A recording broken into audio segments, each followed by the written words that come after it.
Hi, this is Hakeem Alexander. You're listening to HypnoAthletics, exercising your mind.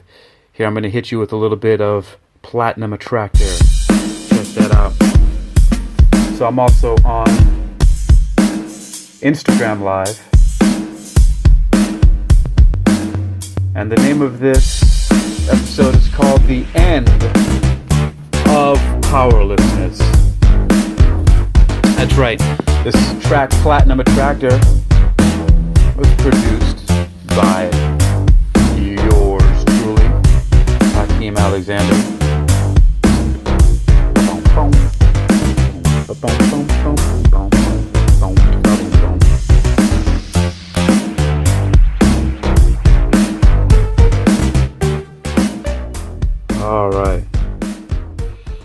All right, so the end of powerlessness. So first, I think it's one of the big problems that a lot of us have in contemporary society all over the world is a lot of people feel powerless. A lot of people feel like they don't have the ability to achieve their goals, to find love, to make the kind of life and living that they want, and to be healthy. But I think that a lot of that has to do with the fact that a lot of people are also very much, and it's not bad to have a little bit of it, but are too influenced by the opinions of other people, especially people that are not achieving things in the way that they want to. For example, if you want to be really healthy, you don't follow the opinions of unhealthy people. I mean, it's kind of simple, but it's difficult because a lot of times we're focused on image and what things might look like to other people rather than what actually gets results. So, and I think that, first of all, I'm pretty sure that a lot of this stems from a lot of magical thinking, where people are petitioning forces outside of themselves for the things that they need, and it creates a habit of constantly looking outside of yourself for empowerment rather than owning the responsibility for getting the results that you want yourself. And then even in some difficult situations, because life is not easy, what ends up happening is that people try, they attempt, they push, and then they fail at something, and at the first failure, or the first 2, 3, or 4, 20, 50, 100, 1,000 failures, people then give up. And that's, unfortunately, I mean, that's the end of everything, is once you give up. I mean, as long as you're alive, as long as you're breathing, you can still be going. So that's the kind of thing that we need to have injected, for lack of a better word, at the moment, into our psychology, into our spirit, into our understanding, into our emotional states of this world, is that you either stand up or you give up. I mean, once you quit, then it's done. You persistence is key. You got to keep on going. The more failures that you get, the closer you'll be to success. A lot of people don't understand it. It's difficult. It's hard. I mean, I don't have everything that I want yet in my life, but that's not bad. The great part is the journey. The great part is the doing of it. The magic is the action. The magic is the action. The magic is the doing stuff. The pressure, the preparation, the pressure, the building, the creating. All right, so here's what we're going to talk about. So, okay, my thesis, metaphysics, metaphysical sciences. A lot of people associate that with a lot of airy-fairy stuff, and there's a lot of people who are atheists who will not listen to a thing about it. But I also, I'm not atheist. I'm agnostic more, I would say, than anything else. Because I'm not certain about what God is. I refuse to accept that God is like this being, this anthropomorphized human-like being that, hey, what's up? This human-like being that is, sitting at a laptop, getting ready to throw lightning bolts or hit the handle on the toilet to flush us down to hell, fire and brimstone. Here's the thing. So I decided to hijack, and this is one of the reasons why it's taken me so long, plus the fact that I'm scattered all over the place. It's been very difficult for me to stay in one place because I like to move around a lot. But let me talk about metaphysics here, and in the way that that I look at it. So metaphysical sciences says, there's a quote that's attributed to Francis Bacon. I'm not sure if it's true, and it doesn't matter if it is or not.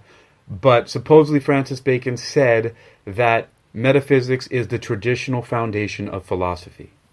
I'm hijacking metaphysics and using a lot of conceptual metaphors. I created a field of study called psychomatics, which is using kinematics as conceptual metaphors for human psychology, hypnoanalysis, human empowerment, neurolinguistic programming, and things like that. So basically, the word meta, M-E-T-A, is a Greek word that means above or beyond. So metaphysics, it's supposedly studying above and beyond the physical world. Well, I took that word meta and I broke it down and made an acronym out of it. And the acronym META stands for Mathematical, Experimental, Theoretical, and Applied. So that's mathematical, experimental, theoretical, and applied physics. And right now I'm focusing mostly on theoretical physics. But now, besides that, one of the other things that I want to make clear is this idea. You see, a lot of metaphysical scientists, metaphysicists, metaphysicians, they talk about things that are clearly, to me, from a person who has a degree in clinical hypnosis, from America's first nationally accredited college of hypnosis called the Hypnosis Motivation Institute in Tarzana, California. And I think it's very important to attribute where I got my education from.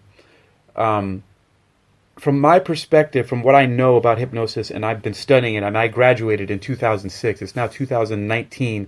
That was 13 years ago, and I have not stopped studying every single day and looking at things from the lens of a clinical hypnotist or a hypnoanalyst. And so a lot of things that metaphysical scientists, metaphysicists, metaphysicians say and talk about, and a lot of New Age people and spiritualists and things like that, are clearly, from my perspective, from a person who's been educated in hypnosis, are clearly hypnosis and subconscious mind techniques. And now, here's the definition of hypnosis going forward. Hypnosis is anything that attempts to control or modify human behavior through the change of belief systems or the enhancement of belief systems. So hypnosis is anything that attempts to or does change human behavior through changing belief systems. So, and that's the basis of hypnosis. And so think about that. It's belief systems, because yes, our belief systems drive our behavior. And everything that people are doing, from my perspective, that's in the metaphysical field, is a form of hypnosis. Because, you have a lot of the New Age techniques that talk about doing certain types of meditation and visualization and mantras and affirmations. And I've written about this before, but a lot of those things like mantras, affirmations, prayers, imagery, a lot of these different things are all techniques that I, as a clinical hypnotist, have used, would use, and do use to help my clients to achieve the results that they desire.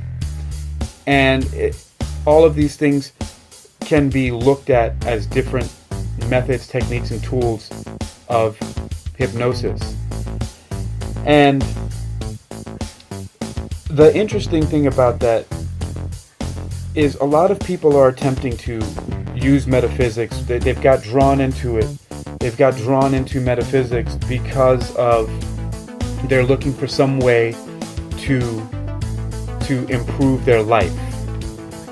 So they're looking for some way to improve their life. And so they look at like a lot of the metaphysical scientists or a lot of metaphysical sciences and all of these different techniques that people are sharing in order for people to improve their lives. And it's this roundabout way of doing things sometimes. And when really we just need to look at a handful of techniques about human behavior and how we actually work in order to get the results that we want. And so first, the issue here is that we need to just look directly at what the issue is here. People want to get things done, they want to improve their lives, and so they use these techniques. But one of the things, the big gap, a lot of that's being left out, is the amount of hard work and massive action that one has to take. And not always, because a lot of people are taught that they need to do a lot of hard work. But it's not balanced enough. Too many times, too often, we're told to focus only on the mindset, which is very important. But and then very quickly, I'm going to wrap this up. Is that here's a good breakdown on hypnosis. Hypnosis is not just a mental process. It's not only a mental field. That's how a lot of people study it, but it's not. Say, for example, let's look at the things that people are like for example, I'm going to just go into, I had talked about this before, so I had this idea in my mind. People have talked about like witchcraft. A lot of times people use spells in witchcraft because they want to find love, they want to get money, and they want to be healthy. And so they do these rituals. They get candles, they light incense, they use oils, they use pendulums and necklaces and other talismans and pouches full of stuff. And what you got to realize is that all these things are physical objects in the physical world that they're doing.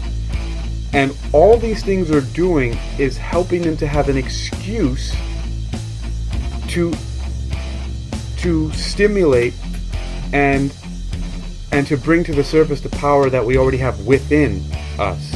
And it's what we have to realize, it's really us. So in the case of for example, a person wants to find love, everything starts with education.